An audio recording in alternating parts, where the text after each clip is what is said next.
Hey, salut tout le monde, j'espère que vous allez bien. On se retrouve enfin dans cette vidéo dont je vous parle depuis 4 mois, je crois à peu près, où je vais enfin vous parler des réécritures de mythologie grecque dans la littérature jeunesse. Je sais pas si c'était très français, mais bon, on va dire qu'on a compris, hein.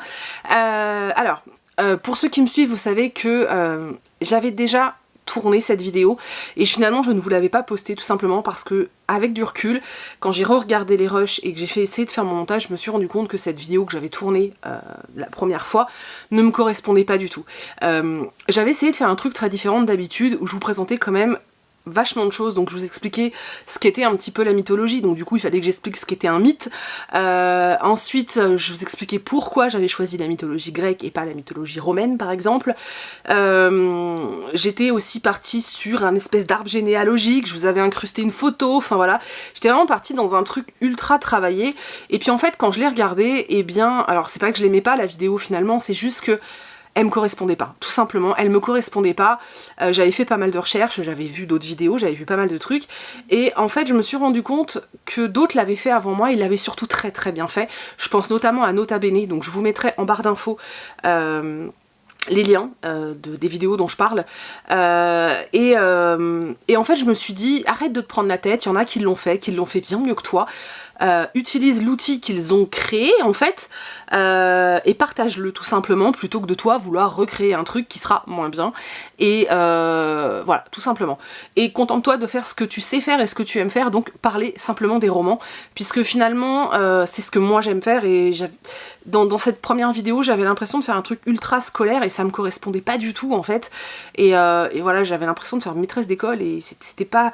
Je suis pas là pour... voilà, j'étais pas là... Enfin, je suis pas sur cette chaîne pour ça, donc ça me dérangeait un peu. Bref, du coup j'ai décidé de la tourner complètement différemment, et on va la tourner comme si c'était un point lecture, mais un point lecture à thème. Et du coup là, le thème de ce point lecture, c'est un point lecture spécial mythologie grecque, enfin réécriture de contes mythologiques en littérature jeunesse. Donc voilà, donc si vous cherchiez des livres sur la mythologie grecque de façon, enfin en littérature adulte, vous n'êtes pas sur la bonne vidéo, donc cliquez sur la croix, c'est pas la peine de rester. On va vraiment là parler de littérature jeunesse, voire parfois très jeunesse même. Voilà. Du coup c'est pareil, j'ai aussi décidé de couper cette vidéo en deux, tout simplement parce que en fait je suis en train d'oublier les premiers livres, et du coup c'est pas possible quoi. Et puis de toute façon je veux pas vous faire une vidéo qui dure 107 ans, déjà là je fais une très longue intro, donc il y en aura plusieurs, il y en aura deux je pense. Là vous regardez la première et il y aura une prochaine peut-être d'ici 2-3 mois, je ne sais pas. Je pense que voilà, je vais le découper comme ça va être bien plus simple. Et puis ce format de vidéo avec un thème précis va revenir. J'ai prévu d'en faire d'autres, notamment une sur les derniers romans que j'ai lus sur la Seconde Guerre mondiale et l'Holocauste. Je vais en faire un sur les réécritures de Sherlock Holmes en littérature jeunesse. Voilà, alors forcément de mon côté ça va beaucoup s'orienter en littérature jeunesse puisque c'est ce que je préfère, mais voilà, c'est tout. J'arrête de parler et on attaque. Donc, dans ce que je vais vous présenter aujourd'hui, il y a 3 one-shots et 2 sagas. Ouais, voilà, et 2 sagas. Alors, je vais pas faire de rappel à chaque fois pour vous dire qui est ce dieu, qui sont ses parents, pourquoi il a fait ci, pourquoi il a fait ça. Voilà, parce que justement c'est ce qui avait débordé dans la première version et ça me plaisait pas. Donc je vous laisse faire vos petites recherches de votre côté si vous ne les connaissez pas, mais vous allez voir que les dieux qui sont exploités entre guillemets sont quand même les plus connus en fait, donc normalement il ne va pas y avoir trop de problèmes. Du coup comme c'est les premiers sur la pile, on va commencer par les sagas, et je vais commencer par cette saga qui s'appelle Beasts of Olympus, donc de Lucy Coates, voilà, donc qui sont sortis chez le Livre de Poche dans une édition très sympathique, junior. Je crois que le livre est à 5 €, un truc comme ça. Pour l'instant il y a 6 tomes de sortie, j'en ai lu 3, je vais lire les 3 autres, mais j'estime pas avoir besoin d'avoir lu les 3 autres tomes pour pouvoir vous en parler, puisque je me suis fait mon avis maintenant sur cette saga. Donc voilà, le tome 1, le tome 2 et le tome 3. Donc dans cette histoire, on suit un personnage qui s'appelle Démon, donc c'est son diminutif, qui s'appelle Démon, qui est un demi-dieu, il est le fils de Pan, donc Pan c'est celui qui fait de la flûte, et qui en fait un jour va se retrouver à l'Olympe, et à qui on va confier une tâche très très importante. Il va devoir s'occuper des animaux magiques et les animaux de l'Olympe en fait. Il va devoir les soigner, entretenir les écuries, etc. parce que ça schmouquait grave dans l'Olympe, et que toutes les déesses se plaignaient parce que vraiment ça sentait trop mauvais. Et dans chaque livre, il va se retrouver dans une mission particulière avec un cas particulier. Il y a une fois où il va être en relation avec Hadès puisqu'il va devoir guérir, soigner ses chiens de l'enfer. Une fois où il va être avec Poséidon puisqu'il va devoir soigner ses hippocampes qui tirent son coquillage. Voilà, à chaque fois il a une mission particulière, ce qui nous permet de rencontrer un nouveau dieu et une nouvelle petite mythologie. Alors ce que j'aime vraiment beaucoup dans cette saga, c'est le fait qu'on parle des animaux en fait. Voilà, ce que j'aime bien en fait, c'est qu'on parle des animaux et qu'on voit tous ces êtres fantastiques, donc les chevaux ailés, les chevaux d'Hélios qui tirent le soleil, enfin voilà, on traite de plein de trucs comme ça et je trouve ça hyper intéressant en fait. Démon est un petit bonhomme qui est là au milieu des dieux, qui est complètement paumé. Alors il les connaît bien sûr, puisqu'il est quand même demi-dieu, il est quand même le fils de Pan, donc il n'est pas personne, hein. Il est beaucoup aidé par Héphaïstos.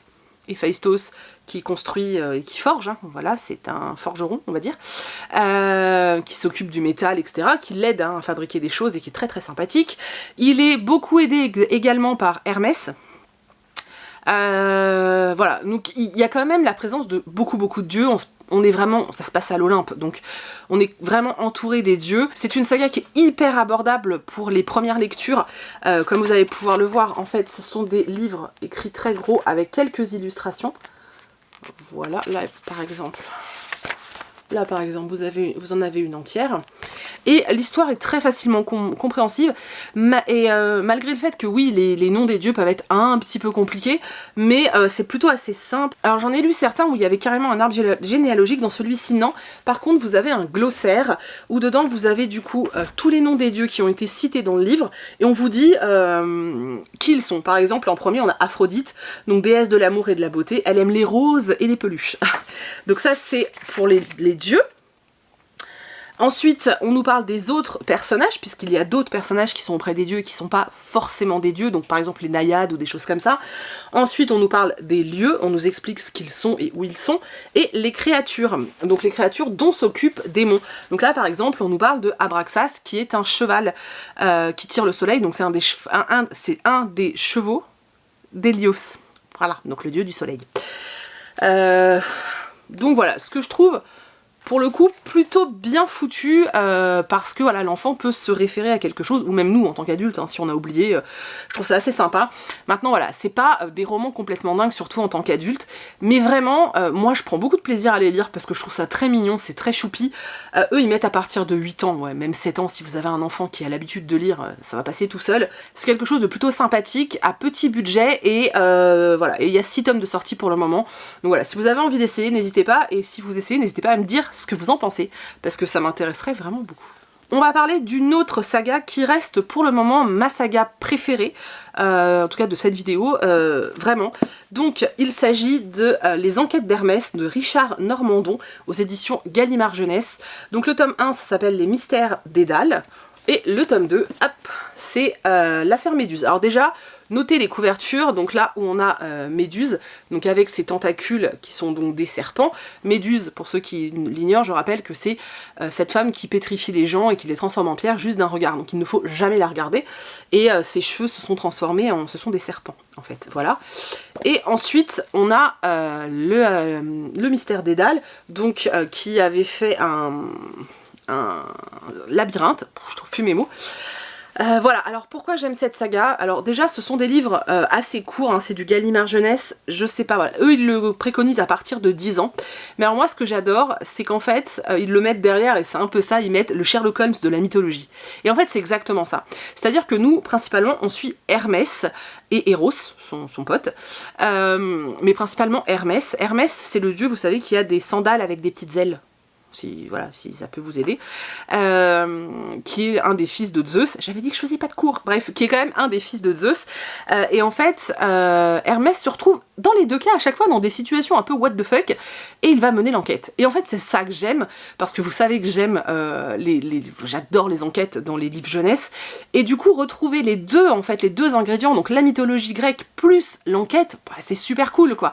Alors après ça reste très jeunesse, c'est à partir de 10 ans, mais je trouve ça super cool parce que voilà, ça nous permet de découvrir des personnages, de découvrir des mythes. Je pense notamment à celui-ci où en fait Pour vous faire vite fait l'histoire, Zeus organise une grande fête où il doit présenter quelque chose de dingue. Et Hermès a laissé traîner ses oreilles et a cru entendre le mot Pégase. Donc il suppose que, voilà, que son père veut présenter Pégase à l'Olympe entier. Pendant la fête, il y a un espèce de drame, Pégase disparaît, et quand tout le monde veut pourchasser le voleur, tout le monde se rend compte que tous les animaux du royaume, on va dire, ont été transformés en pierre. Et du coup, de là, l'enquête va être menée pour savoir qui a kidnappé Pégase, pourquoi, qu'est-ce qui se passe, nanana.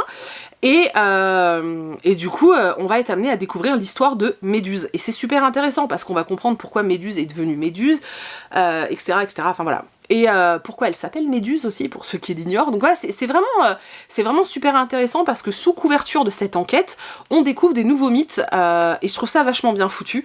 Alors par contre, dans ceux-là, vous avez pas d'explication. Il n'y a pas de glossaire, il n'y a pas d'arbre généalogique, il n'y a rien. Je pense qu'on pourrait très bien les lire juste en mode...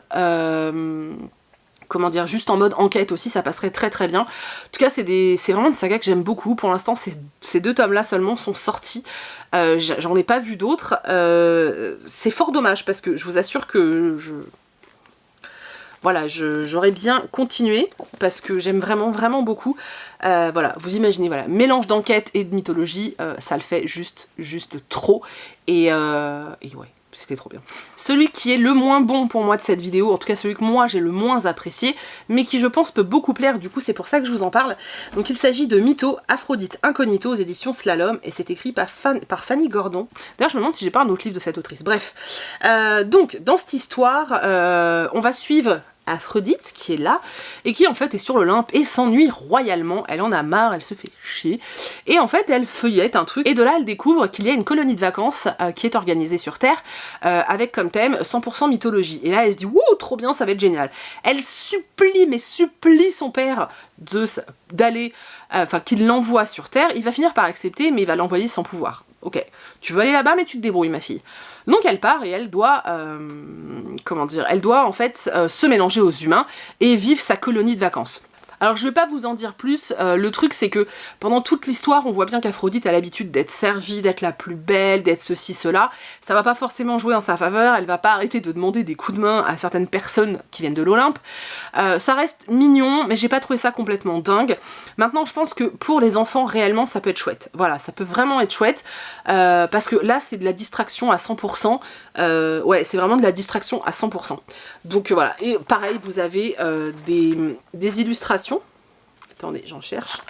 Voilà, vous avez des illustrations et voilà. Donc dites-vous que c'est l'histoire d'une déesse qui est descendue sur Terre pour aller dans une colonie de vacances et qui va un petit peu mettre le dawa quand même. Voilà, après c'était pas complètement dingue, mais c'était pas une mauvaise lecture et du coup je tenais quand même à vous le présenter. Parce que les très mauvais je les ai pas mis, hein, mais je tenais quand même à vous en parler. Voilà. On va aller chez Sarbacane maintenant dans la collection Pépix et je vais vous parler de 2 ouvrages qui sont écrits... de 2 ouvrages qui d'ailleurs sont écrits par la même autrice. Donc le premier, il s'agit de Mémédusa de Anne Schmauch. Alors je sais pas si c'est Schmauch, je ne sais pas, voilà. Donc encore une fois on parle de Méduse, donc de Médusa. Donc là on suit 2 enfants qui vont être envoyés chez leur grand-mère en fait, pour les vacances parce que bon bref ils sont envoyés chez leur grand-mère. Sauf que la grand-mère elle n'est pas forcément ravie de les recevoir, loin de là même, ça l'embête plus qu'autre chose, hein, soyons honnêtes.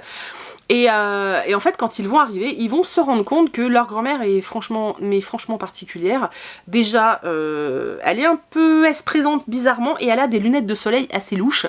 Et ils vont vite comprendre qu'en fait il y a un mystère autour de tout ça et que finalement leur grand-mère est peut-être quelqu'un d'exceptionnel. Ça va pas leur attirer forcément des choses très positives parce qu'ils vont se mettre en danger. La grand-mère a pas forcément envie de les aider. Voilà. Alors voilà, c'est pas non plus le meilleur que j'ai lu, mais j'ai passé un très bon moment et j'ai trouvé ça plutôt bien exploité et plutôt bien foutu pour les enfants. Parce que pareil, ça te permet de découvrir le mythe de Méduse. Alors là par contre on t'explique pas vraiment comment elle est devenue Méduse, alors que dans... les enquêtes d'Hermès, tu l'apprends. Là, en fait, tu sais pas trop, mais c'est plutôt sympa parce que voilà, tu te retrouves avec 2 gamins qui se retrouvent mêlés à des histoires. T'es avec 2 enfants qui se retrouvent mêlés avec des histoires pas possibles. La petite note très positive, c'est qu'en fait, on suit 2 enfants. une fille et un garçon. Du coup, chaque enfant peut s'identifier assez facilement, je trouve. Voilà, c'est resté une très bonne lecture pour ma part, j'ai beaucoup aimé. Maintenant, c'était pas complètement dingue, mais franchement, ça reste une lecture vraiment sympathique qui pourra plaire à pas mal de personnes, je pense. Voilà. Après, c'est du Pepix, hein, donc c'est pour les enfants, voilà. Mais pareil, bah, c'est du Sarbacane, donc c'est plutôt bien foutu, hein. On est d'accord, c'était plutôt chouette. Et un de ceux que j'ai préféré, je pense, après les enquêtes d'Hermès, il s'agit de Minus contre Minos de Anne Schmoch, aussi collection Pepix, aux éditions Sarbacane. Alors celui-ci, je l'ai trouvé plutôt bien foutu et plutôt fait de façon assez intelligente. Donc on suit un jeune garçon qui s'appelle Thésée, qui a été surnommé par tout le monde Minus. Alors ça l'arrange pas du tout parce que bah du coup c'est pas très valorisant. Lui il est fou amoureux d'une fille qui s'appelle Ariane et qu'il essaye absolument de dragouiller, on va dire, mais il n'arrive pas en fait à l'attirer comme ça, surtout que bon avec un surnom comme ça va pas le faire.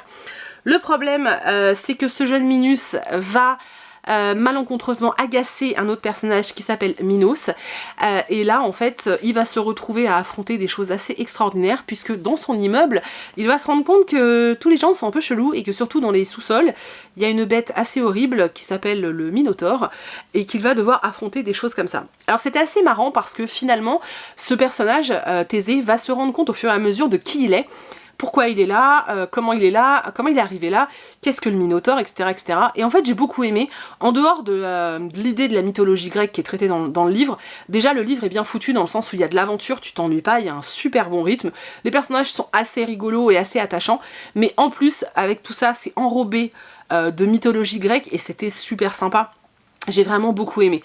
Comme d'habitude on retrouve, c'est du Pepix, donc on retrouve des illustrations, ce qui est plutôt pas mal, surtout quand on sait que ce sont quand même des romans qui sont à 10,90 €, donc qui restent à des petits prix. J'ai vraiment beaucoup aimé moi celui-ci, Minus contre Minos. C'est d'ailleurs celui-ci qui a déclenché ma folie de lire plein de mythologie grecque en littérature jeunesse, parce que j'ai trouvé celui-ci, donc j'ai trouvé le titre assez extraordinaire, et ça m'a déclenché une fièvre acheteuse de mythologie grecque en littérature jeunesse, je le précise. En tout cas, c'est une belle réussite pour moi celui-ci. Et je peux vraiment vous le conseiller parce que c'était vraiment cool. Donc voilà, là c'était vraiment la partie la plus jeunesse. Je pense que la prochaine fois on ira plus sur du young adulte, puisque les livres que je suis en train de lire ou ceux que j'ai de côté correspondent plus à de la littérature young adulte. Du coup voilà, ça m'a permis de bien séparer les deux, ce que je trouve plutôt cool. Il y a juste une autre saga que je suis en train de débuter, mais j'ai lu qu'un tome et ça m'embêtait de vous en parler, qui reste aussi de la jeunesse, mais bon je le mettrai quand même dans l'autre vidéo. Voilà, donc là on est vraiment sur de la jeunesse comme vous avez pu le voir. Sincèrement, les enquêtes d'Hermès c'est vraiment super chouette si vous aimez les enquêtes en fait, tout simplement. Toutes ceux que je vous ai présentés, ça se lit vraiment bien, c'est vraiment sympathique et je pense que ça peut peut-être permettre justement à ceux qui n'y connaissent rien, par exemple, de découvrir un petit peu la mythologie et ça permet de titiller la curiosité en fait, puisque moi derrière ces livres-là, après j'ai commencé à acheter d'autres choses, ou lire d'autres choses, ou faire des recherches sur autre chose pour justement en apprendre encore plus, parce que voilà, je trouve que ça c'est vachement intriguant et ça donne envie d'aller plus loin. Je pense que ce sera pareil avec des ados ou des enfants, donc c'est vraiment super chouette. Et puis pour tous ceux qui sont déjà très calés en mythologie grecque, peut-être que ça va vous bloquer un peu, mais je trouve ça hyper intéressant de voir comment ce sujet-là est traité en littérature jeunesse, parce que c'est quand même la littérature jeunesse qui forge le futur lecteur qu'on sera aussi, donc je trouve ça super important et super intéressant. Donc voilà. Du coup j'espère que ça vous a plu de découvrir ces ouvrages-là. Je suis désolée pour tous ceux qui attendaient une vidéo hyper travaillée, mais voilà, celle-là je suis plus à l'aise avec parce que elle me correspond complètement et je suis très contente de l'avoir faite comme ça. J'espère que vous avez découvert des chouettes titres que vous les connaissiez pas. En tout cas j'espère vraiment que voilà, vous avez vraiment découvert quelque chose. Je vous mets tous les titres comme d'habitude en barre d'infos. Allez regarder aussi, je vous mettrai des liens vers peut-être un arbre généalogique pour que vous puissiez vous repérer. Peut-être aussi vers certaines vidéos, genre celle de Nota Bene par exemple, parce que je trouve qu'elles sont vraiment bien foutues. Et puis voilà, c'est tout. Du coup, je vous remercie du fond du cœur d'avoir regardé cette vidéo. J'espère vraiment qu'elle vous a plu. Dites-vous quand même que je prépare ce sujet de vidéo depuis le mois de mai. Voilà. Oui, je sais.